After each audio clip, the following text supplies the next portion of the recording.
So we haven't really used that definition of continuity yet where we listed the three things. The first was that the function has to exist at the point, the limit has to exist,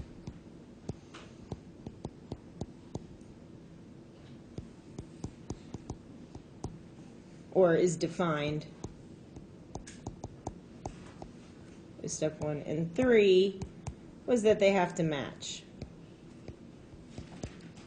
So if I ask you about continuity at a point, if I ask you if a function is continuous at a certain x value, you just go through these steps.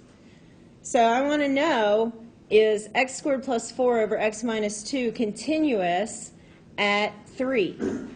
Well, so first, we're going to evaluate the function at 3. Well, I do that, I get 9 plus 4 over 3 minus 2. That's 13 over 1. So yeah, it's defined there at that point. Then I want to know what's the limit as x approaches 3 of my function.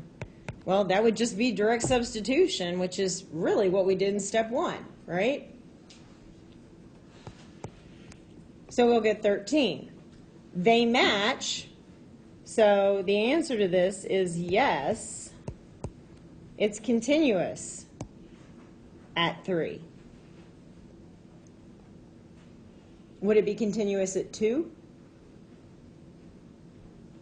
No, because the function doesn't exist or isn't defined at 2. But at 3, this works.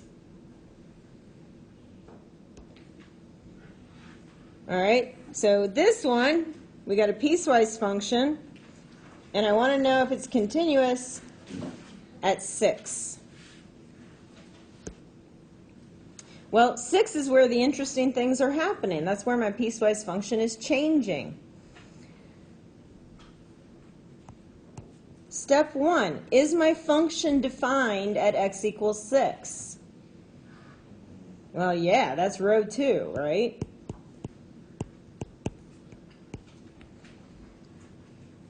Anywhere except x equals 6, we're at row 1.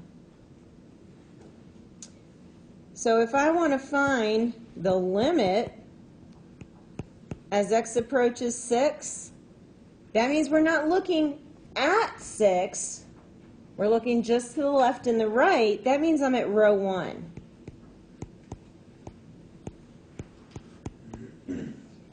And what do we get when we do direct substitution?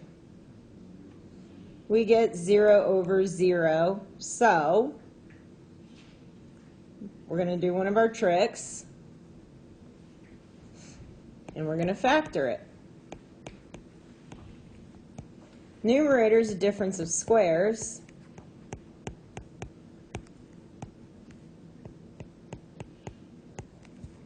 And the x minus 6's will simplify to 1. So we're really finding the limit as x approaches 6 of x plus 6. And what do we get? So is my function continuous at x equals 6? No, because 13 does not equal 12.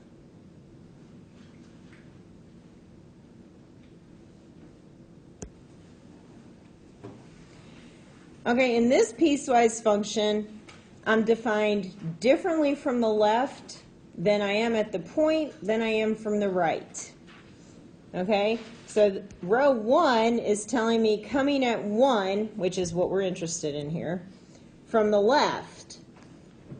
Row 2 is telling me how it's defined at 1, and row 3 is telling me from the right. So the first thing we do is, what is the function evaluated at 1? Well, that's our row 2. It's 1. This is where the one-sided limits come into this. If I want to find the limit as x approaches 1 of my function, I need to find the limit from the left and from the right and see if they match, because they're defined differently. So first,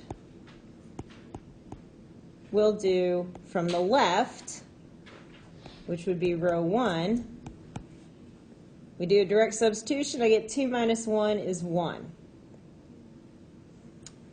We'll do the limit from the right,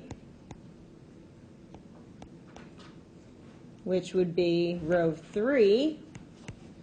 If I plug a 1 in there, I get 1. So that tells me the limit in general, meaning from the left and the right together, matches up and it's 1.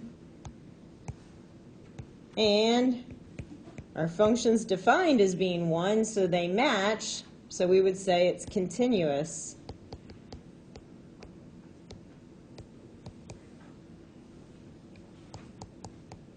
at x equals 1 at that point.